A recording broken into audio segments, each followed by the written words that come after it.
Hello students, welcome to my channel science online study. आज हम class 10th की exercise 1.4 के क्वेश्चन नंबर 1 को कैलकुलेट करेंगे। क्वेश्चन आपके बोर्ड पर स्क्रीन पर दिख ही रहा है, तो देखते हैं क्वेश्चन किस बारे में। क्वेश्चन को रीड करते हैं, क्वेश्चन क्या कह रहा है देखिए सामने आपका क्वेश्चन लिखा हुआ है, क्वेश्चन नंबर 1। ये एक्सरसाइज 1.4 का क्वेश्चन नंबर 1 है, सामने आपको दिख ही रहा होगा। आज अपन इसको कैलकुलेट करेंगे। सबसे पहले क्वेश्चन की हेडिंग को पढ़ेंगे और देखेंगे कि किस बारे में, उसके बारे में आज अपन डिस्कस करेंगे। तो देखिए क्वेश्चन को रीड करते हैं। क्वेश्चन में क्या बोला गया है, without actually performing long division state whether the following rational number will have a terminating decimal expansion और non terminating repeating decimal expansion. देखिए क्वेश्चन को स्टार्ट करने से पहले आपको ये मालूम होना चाहिए कि डेसिमल एक्सपेंशन क्या होता है या नॉन टर्मिनेटिंग डेसिमल एक्सपेंशन क्या होता है। देखिए मेरे बात सुनिए, सामने यहाँ पर क्वेश्चन में 4 फ्रैक्शन दिए गए हैं, 4 फ्रैक्शन दिए गए हैं, 1 2 3 4, यानी कि इसके अंदर 4 क्वेश्चन दिए गए हैं, 4 फ्रैक्शन। इन चारों फ्रैक्शनों को आपको ये प्रूव करना है कि इनमें से कौन सा डेसिमल एक्सपेंशन है, टर्मिनेटिंग डेसिमल एक्सपेंशन है, और कौन सा वाला question non terminating decimal expansion होगा। अब टर्मिनेटिंग डेसिमल एक्सपेंशन क्या होता है आपको ये मालूम होना चाहिए। देखिए टर्मिनेटिंग एक्सपेंशन डेसिमल वो फ्रैक्शन होगा जब आप उस फ्रैक्शन का डिवीजन करते हैं। जब आप उस फ्रैक्शन का डिवीजन करते हैं तो डिवीजन करने के बाद जो आपकी वैल्यू आएगी वो बिल्कुल एक्यूरेट हो। एक्यूरेट मीन्स वो नंबर रिपीट ना हो दोबारा, क्या वहीं पर आंसर क्या हो जाए, खत्म हो जाए, वो आपका टर्मिनेटिंग डेसिमल एक्सपेंशन होता है। ठीक है, तो देखिए क्वेश्चन को स्टार्ट करने से पहले हम इस चीज को और समझ लेते हैं जो इसके नीचे लिखा हुआ है। इसके नीचे क्या लिखा हुआ है, पहले क्वेश्चन फिर से देखते हैं कि इन चारों फ्रैक्शन को आपको ये दिखाना है कि इनमें से डेसिमल एक्सपेंशन कौन सा है और नॉन टर्मिनेटिंग डेसिमल एक्सपेंशन कौन सा है। देखिए सबसे पहले अपने को ये मालूम होना चाहिए, क्या मालूम होना चाहिए। देखिए we know that if the prime factorization of the denominator of any rational number does not have any factor other than of form 2 की power n into 5 की power m, then it is has terminating decimal expansion, otherwise it has non terminating decimal expansion। इसका मतलब क्या है, देखिए अब आप हिंदी में समझिए। क्वेश्चन में बोला गया है कि we know that if the prime factorization of the denominator of any rational number, यानी कि किसी भी फ्रैक्शन के डिनोमिनेटर का अगर अपन प्राइम फैक्टराइजेशन करते हैं, किसी भी फ्रैक्शन के डिनोमिनेटर का, ये फ्रैक्शन है इसका डिनोमिनेटर क्या है ये, इसका आपको क्या करना है, प्राइम फैक्टराइजेशन करना है। क्या करना है, प्राइम फैक्टराइजेशन करना है। इसका जब आप प्राइम फैक्टराइजेशन करेंगे, प्राइम फैक्टराइजेशन करने के बाद जो मल्टीपल्स मिलेंगे आपको, कैलकुलेट करने के बाद जो मल्टीपल्स मिलेंगे आपको, वो आपको कुछ इस फॉर्म में मिलना चाहिए। किस फॉर्म में मिलना चाहिए, इस फॉर्म में लिखा हुआ है 2 की पावर m इंटू 5 की पावर m। यहाँ पर क्या है, मतलब 2 की पावर यहाँ कुछ भी हो इंटू 5 की पावर यहाँ कुछ भी हो। जब हम उसको कैलकुलेट करेंगे तब 2 की पावर n और 5 की पावर n के फॉर्म में ही उसके क्या मिलना चाहिए, प्राइम फैक्टर मिलना चाहिए। जब उस डिनोमिनेटर के हम प्राइम फैक्टर निकाल लेंगे तो उन प्राइम फैक्टरों में हमको केवल 2 और 5 की ही पावर मिलना चाहिए। अगर ऐसा होता है, उसको कैलकुलेट करने के बाद, डिनोमिनेटर को कैलकुलेट करने के बाद अगर आपको प्राइम फैक्टर 2 की पावर और 5 की पावर दोनों मिलती हैं तो वो आपका एक टर्मिनेटिंग डेसिमल एक्सपेंशन होगा। टर्मिनेटिंग डेसिमल एक्सपेंशन कब होगा, जब हम डिनोमिनेटर के प्राइम फैक्टराइजेशन को निकाल लेंगे। निकालने के बाद जो उसके मल्टीपल्स आएंगे वो 2 की पावर m इंटू 5 की पावर n के फॉर्म में आते हैं। अगर ऐसा नहीं होता, अगर 2 और 5 की पावर आती ही नहीं है तो फिर वो नॉन टर्मिनेटिंग डेसिमल एक्सपेंशन होगा। ठीक है, तो क्वेश्चन को कैलकुलेट करते हैं। देखिए क्वेश्चन पहले को फर्स्ट वाला दिया गया है आपको 13/3125। ठीक है, क्वेश्चन को लिख लेते हैं। क्वेश्चन दिया है आपको 13/3125, ये क्वेश्चन। यहाँ पर आपका जो डिनोमिनेटर है वो आपका 3 1 3125 है। डिनोमिनेटर यहाँ क्या है 3125 है। आप क्या करें 3125 के फैक्टर निकाल लें। क्या निकाल लें 3125 के क्या निकाल लें फैक्टर निकाल लें।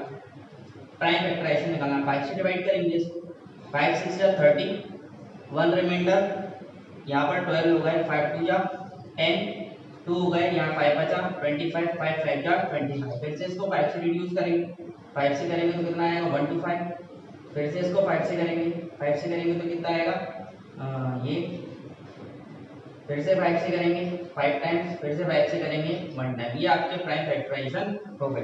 प्राइम फैक्टराइजेशन करने के बाद इसमें कैलकुलेट करने के बाद आया क्या आया हमारा क्या 3125 में जो हमने कैलकुलेट किया तो हमारा आया 5 into 5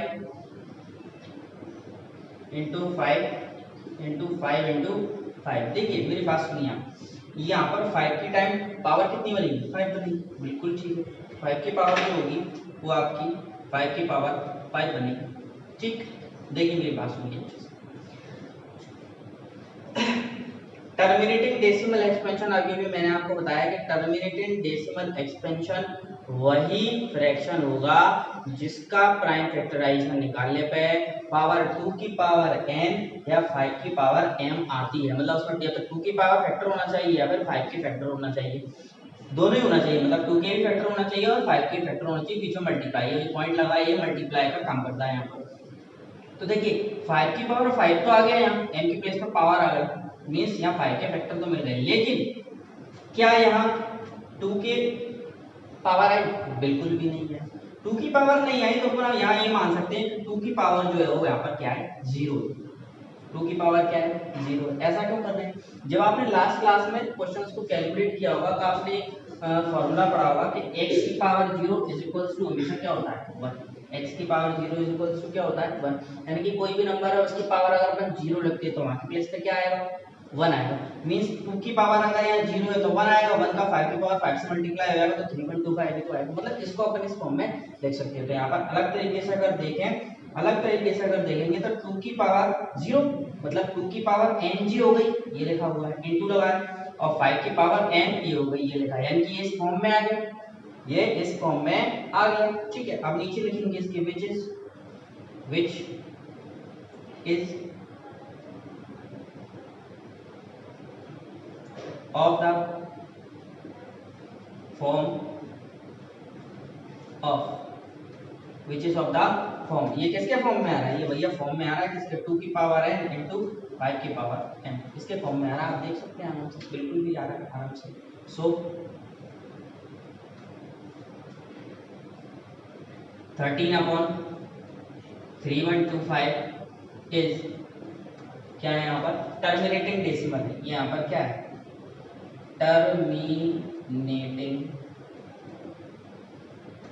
decimal expansion code. I hope you are getting my point. मैं ये आशा करता हूँ कि जो मैं आपको समझाना चाह रहा हूँ वो आप समझ पा रहे होंगे है ना। ये क्वेश्चन नंबर 1 कैलकुलेट हो गया। एक आध क्वेश्चन अपन और देख लेते हैं। क्वेश्चन नंबर 2 देख लेते हैं 3 देख लेते हैं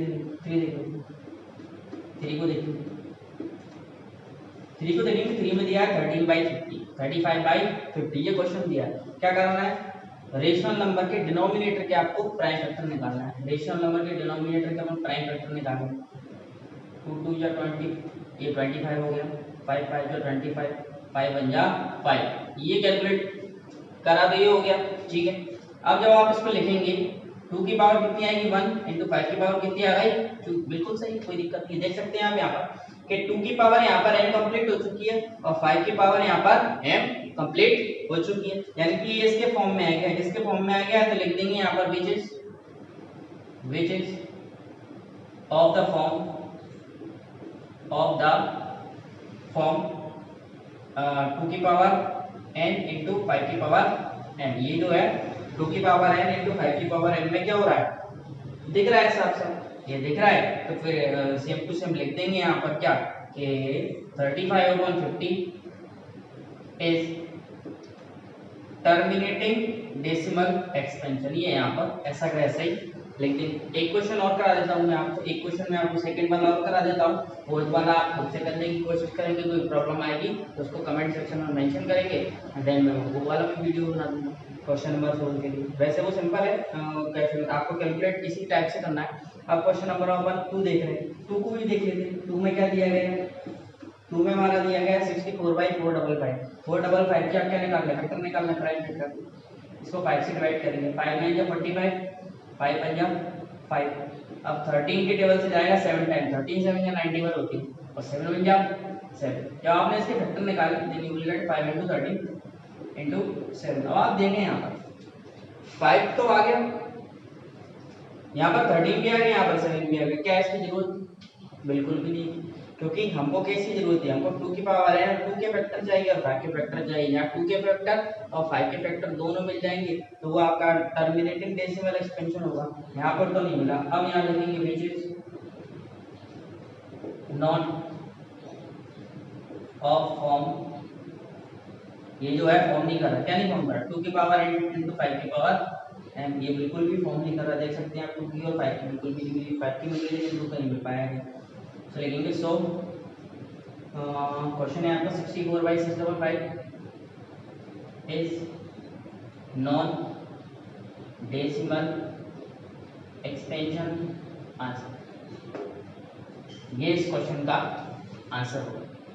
आई hope you are getting my point. तो मैं आपको समझाना चाह रहा हूँ, मैं आशा करता हूँ कि आप क्वेश्चन को समझ पा रहे होंगे। इस वीडियो में हमने एक्सरसाइज 1.4 के क्वेश्चन नंबर 1 के तीनों क्वेश्चंस को कैलकुलेट किया। क्वेश्चन नंबर 4 आप खुद से करने की कोशिश करेंगे, हो जाएगा क्वेश्चन, वो भी सिंपल है आपका। इसके आगे वाली वीडियो में, नेक्स्ट वीडियो में, ये एक्सरसाइज 1.4 का पार्ट 1 वीडियो है। पार्ट 2 वीडियो में हम क्वेश्चन नंबर 2, क्वेश्चन नंबर 3 को कैलकुलेट करेंगे। वहाँ पर हमारा चैप्टर क्या हो जाएगा, फिनिश हो जाएगा। Then we will proceed to the chapter 2 polynomials. ठीक, अगर आपको ये वीडियो जरा भी अच्छा लगता है then like my channel, subscribe my video and share my video.